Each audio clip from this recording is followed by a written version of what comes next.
One of the tasks we give our students is to use the pattern blocks to tile or to tessellate the plane. That is, to take a piece and to see if you can cover the entire surface with it. So the traditional problem is, for example, let's take the hexagon. It's clear I can take a hexagon and I can cover the plane. And if we look at this particular hexagon, we can see why we can use this to tessellate the plane, because if each of these angles is 120 degrees, then this central angle is 360 degrees. So one of the things we know is that the regular hexagon we can use to tile the plane. And that's one that we normally give our students. Similarly, we can use the triangles to tessellate.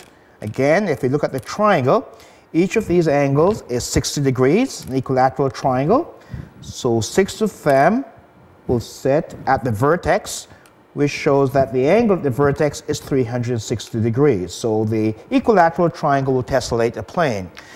Now, with adding the new pieces from the Deci-Blocks, a wonderful problem to give the students now is to say which of the Deci-Block pieces will tessellate the plane. So for example, here we are looking at the 1, 2, 3, 4, 5. This is the Pentagon. Now, the nice problem is we know that the regular Pentagon will not tessellate or tile the plane because each of the angles is 108 degrees and 360 is not evenly divisible by 108. So the regular hexagon will not tessellate the plane. However, there are some pentagons that will tessellate the plane or tile the plane. So a nice problem to give the students is to see if they can figure out whether or not this pentagon will tile or cover a surface. Nice problem to give them. Also this shape. Here it is. I've started something. But can you use this shape to tessellate the plane? So that's a nice problem just to give the students and see what they'll do with it. On the same level, or in the same way, we can develop some activities around what's called reptiles, R-E-P-T-I-L-E-S, repeating tiles. So for example, if you look at this arrangement, you see a nice task. In fact, I like to say to students, when you look, what do you see? Well, we see a rhombus. When you see the next size up, a similar rhombus, but this is made from 4. Here's a trapezoid. The smallest is 1. Next size up is 4.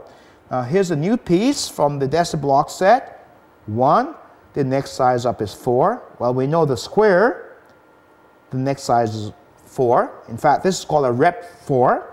And this big triangle, we can make the next size up 4. So a task I can now ask my students is this. If you look, you see 1, 4.